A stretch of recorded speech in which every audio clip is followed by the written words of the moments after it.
Donald Trump genuinely seemed to believe the world would eventually move on from the Jeffrey Epstein scandal. He assumed the cover-up was complete, that if he pretended he was responsible for releasing files that still haven't been released, people would simply forget. But that strategy is collapsing because every time Trump panics and brings up the topic himself, he draws even more attention to what he's trying to hide. And that's exactly what happened again after Marjorie Taylor Greene went public with new details about the very cover-up Trump fears the most. He's become so rattled that he's reportedly threatening her and even her children. We'll break all of that down. But before we get to Trump's threats and the unhinged posts that triggered them, it's crucial to look at someone who has been sharing daily Epstein updates, Robert Garcia. What he revealed provides the critical context for what Marjorie Taylor Greene is now exposing. We have been having some conversations with the Department of Justice. So, of course, we're encouraging the Attorney General, we're encouraging the DOJ to release all the files. And as a reminder, they don't even need a law in place to do so. The president has the power right now to release all the files. Yet he has chosen, essentially, to lead a White House cover-up on the Epstein files. Every piece of information that's been released to the public, where it's been that birthday notebook that Donald Trump said didn't exist, whether it were the emails that we got released a couple of weeks ago that clearly raised more questions about the relationship between the president and Jeffrey Epstein, all of those were released because the Oversight Committee received those from different places, whether it was the Epstein estate, whether it's talking to survivors. The DOJ has actually given us nothing. They have all of the information that we need to get justice for the survivors and, most importantly, find these men who did these horrific things and hold them accountable. So we're calling again on the president and the attorney general to release the files today. They want to wait till the 19th, then they can wait till the 19th per the law, but they have the power to do so. Pam Bondi is still dragging out the release of the Epstein files, and we know it. Her entire role now is to stall, to insist there's always some new investigation or new information that needs reviewing, and to keep telling the public to be patient. But let's be real. Pam Bondi has had more than enough time. What exactly does she even do besides appear on Fox News? And the irony is brutal. The only moment she wasn't glued to Fox News was right when the Epstein cover-up kicked into motion, when she clearly had no idea what to say, what excuse to use, or which talking point to test. It's obvious that her full attention is locked on managing this cover-up, especially now that she's practically vanished from TV. And even with all her energy focused on it, the operation still isn't going well. Not even close. Democrats like Ro Khanna keep applying pressure, refusing to let the story die, and making it harder and harder for Bondi to keep the lid on what's really happening. Why, given that there's a law saying that the files must be released to you, why haven't they been released already? Well, technically they have until 16 days, but Attorney General Pam Bondi has refused to meet with Thomas Massie, myself, Senator Merkley, and Senator Murkowski. We've requested a meeting to understand what their process is for releasing things. This is highly unusual that they would not meet with the authors of the bill in the House and the co-sponsors in the Senate to discuss release. Now, they will face criminal penalties, the career Justice Department officials involved, if they are not complying with the law. But as you know, Lawrence, this administration doesn't comply with the law, so it's going to require continued vigilance to make sure that they actually release these files. More information is going to continue surfacing, and it's crucial to stay grounded in one key reality. Not all of these revelations will come from the official files controlled by the DOJ or the FBI. In fact, many of the most damaging details about Donald Trump have already emerged from elsewhere, from the Epstein estate, from financial institutions, and from internal documents showing exactly how Epstein and his accounts were sanitized. These disclosures don't just reveal a massive, coordinated cover-up involving powerful individuals, they also tie even more people directly to Trump. And that's what he fears most. The more names linked to him and the effort to hide his relationship with Epstein, the more potential witnesses exist who could speak publicly.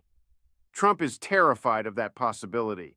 It's the reason he has been lashing out at Marjorie Taylor Greene with such hostility, something she recently described herself after Trump escalated with yet another unhinged post targeting her, her family, and even her children.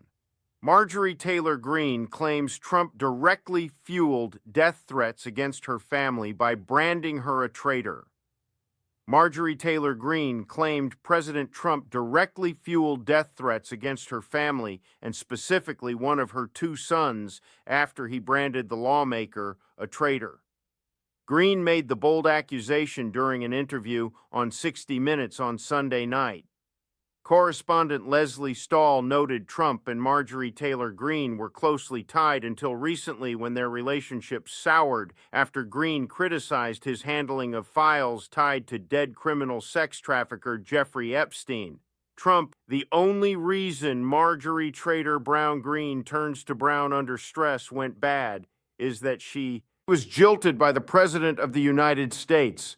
Certainly not the first time she has been jilted. New word for Don there, I guess. Too much work, not enough time, and her ideas are now really bad. She sort of reminds me of a rotten apple. Marjorie is not America First or MAGA because nobody could have changed her views so fast. And her new views are those of a very dumb person. That was proven last night when washed-up Trump-hating 60 Minutes correspondent Leslie Stahl, who still owes me an apology for when she attacked me on the show, with serious conviction that Hunter Biden's laptop from hell was produced by Russia, not Hunter himself, totally proven wrong. Interviewed a very poorly prepared traitor who, in her confusion, made really stupid statements. How many times can Donald Trump recycle the same threats, the same dramatics, the same lines he's used for years? Before even addressing his attacks on Marjorie Taylor Greene and her family, it's important to look at her own recent behavior. When Dana Bash confronted Greene about her role in fueling political violence, reminding her how she cheered on January 6th, Greene claimed she was reflecting, that she wanted to be better, that she didn't want to encourage violence anymore. Almost no one believed her, and for good reason. Then she made a post that stunned people. Not because she said something bold, but because she said nothing at all. As Trump escalated his threats against lawmakers like Alyssa Slotkin, Jason Crow, and Mark Kelly, accusing them of treason and suggesting they should be executed simply for refusing illegal orders, Greene stayed completely silent. Not a word about Trump threatening to kill Democratic members of Congress. Not a word about how dangerous and reckless his rhetoric has become. Not a word defending Mark Kelly for simply expressing his constitutional rights. And why should anyone take her seriously when she refuses to speak up at the moments that matter most? She constantly boasts about her influence within the MAGA base. Yet when Trump's violent rhetoric hits its most extreme point, she disappears. We all heard the voicemails Alyssa Slotkin shared. We all saw the harassment and threats against lawmakers. But Greene couldn't muster a single sentence. So no, she doesn't get any grace here. Trump has threatened countless people, and she never cared until the blowback finally reached her. Even after claiming she had some Christmas Eve epiphany, talking about being visited by 3 ghosts, and promising she would change, nothing actually changed. I don't know who she thinks she's fooling. Marjorie Taylor Greene said nothing, zero, about Donald Trump threatening to kill Democratic members of Congress. Nothing about how despicable it was. Nothing defending Mark Kelly for simply exercising his First Amendment rights. And honestly, why on earth am I supposed to take her seriously? Why should anyone offer her grace? She wields a massive platform, constantly boasting about being the most influential voice in the MAGA base.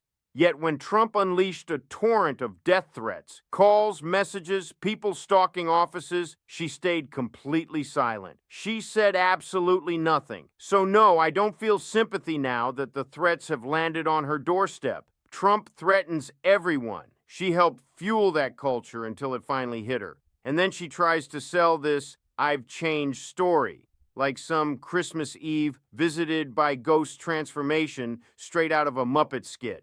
But she hasn't changed at all. So where exactly does she expect empathy to come from? I'm not throwing her a parade for standing up to Trump once. Yes, she helped expose aspects of the Epstein cover-up that mattered.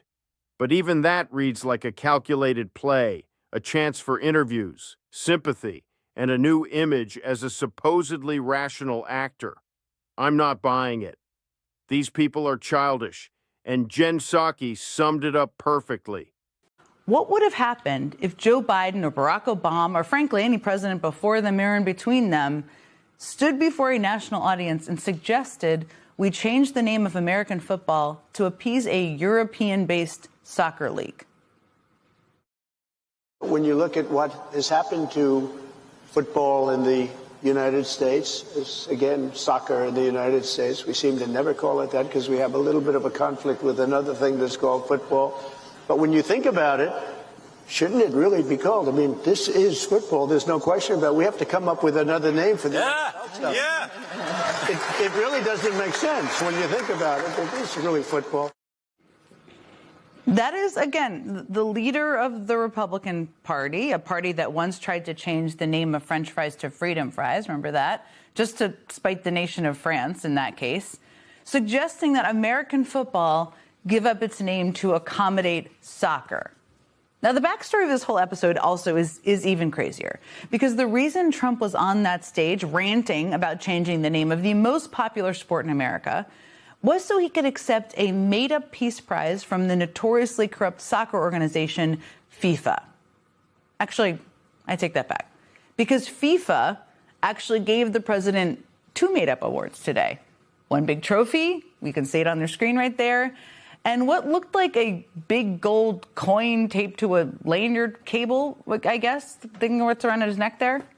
It was all a part of what they are calling the FIFA Peace Prize, an award that is not a real thing and never existed before this year and was clearly just invented to make Trump feel good about himself. Never mind the fact that the organization handing out this so-called Peace Prize has been accused of everything from corruption and bribery to abusing migrant workers building soccer stadiums in the Middle East. That's the organization that gave it out, which basically means that, the irony doesn't even begin to tell the story here. It's completely crazy and total. These people are an absolute joke. I don't trust them, and I'll keep calling them out every single time. If you want to support this work and help amplify it, hit that subscribe button and drop a like on this video. And hey, if you've made it to the end, leave a blue heart in the comments to show you're with us. Want to support the show even more? Click right here to watch my interview with Governor Gavin Newsom. It was a blast. And yes, we even talked about Marjorie Taylor Greene. Check it out. Keep fighting. Stay loud. Don't let them silence you. And until next time, I'll see you.